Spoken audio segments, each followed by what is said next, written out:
لوگوں نبی کی زندگی کو سامنے رکھ کے جب جب زندگی گزارو گے زندگی کامیاب نظر آئے گی. واہ سبحان اللہ.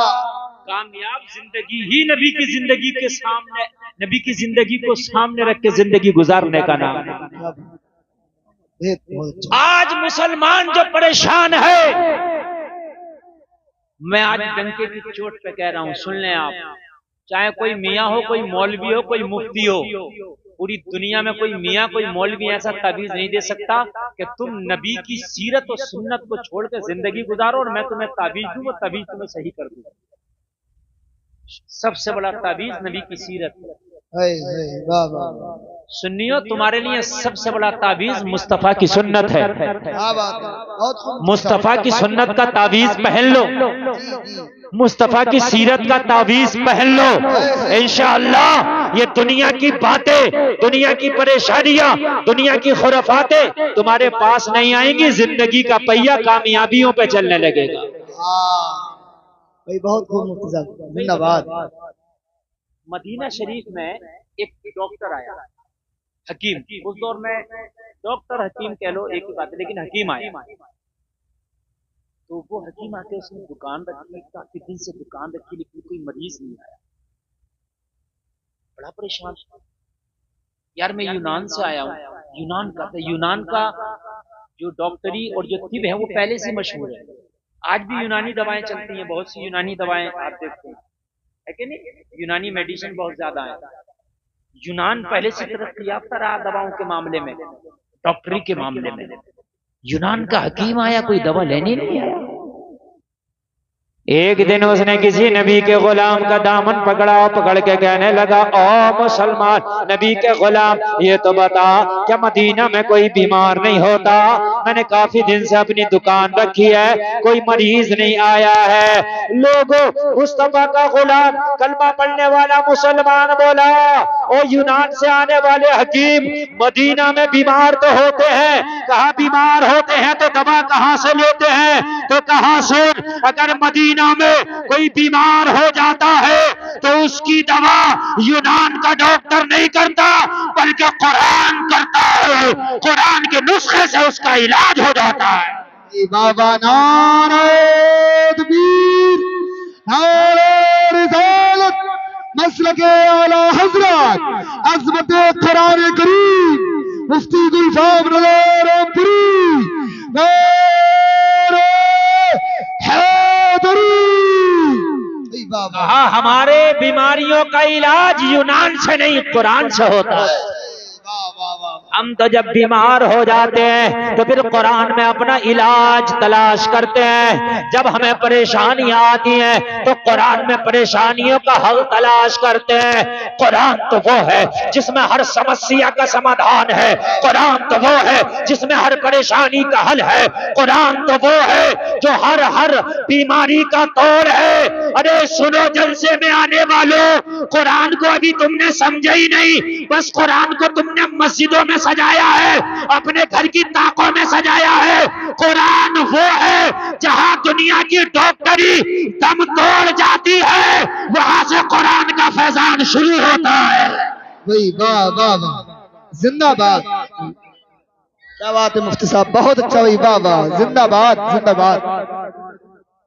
وہاں سے قرآن کا کیا بات، کیا کہنے حضرت. آج میرا یہ نسخہ لے کے جانا لوگوں، قرآن تو سب کو یاد ہے مگر آج ایک بار پھر اپنے دل کو نیا کر لو، دل میں یہ بات نہیں کر لو کہ قرآن میں ہر سمسیا کا سمادھان. یہ بات مان لو میری بات. تم نے قرآن کو اپنے سے دور کیا، اس لیے تمہاری زندگیاں تم سے روٹ گئی. تم نے قرآن کو اپنی پیٹھ کے پیچھے کر دیا، تم نے قرآن کو تاپوں میں سجا دیا، بس بھولے آ گئی. ہمارے گھر کے قرآن کب پڑھے جاتے ہیں؟ کبھی ہفتے میں یا تو جمعہ کے دن کوئی کھول لیتا ہو یا رمضان شریف میں، وہ مشکل. باقی ہمارے گھروں کے قرآن کھولتا ہی کون ہے؟ موبائل پہ ہم دن میں 25 مرتبہ ریسرچ کرتے ہیں. کبھی واٹس ایپ پہ دیکھتے ہیں کوئی میسج تو نہیں آیا، کبھی فیس بک پہ دیکھتے ہیں کوئی میسج تو نہیں آیا، کبھی انسٹا پہ دیکھتے ہیں کوئی میسج تو نہیں آیا. مسلمانوں سچ بتاؤ، کم سے کم صبح سے لے کے شام تک ہم موبائل کو 100 مرتبہ کھولتے ہیں، اور 100 مرتبہ میں کم بتا رہا ہوں.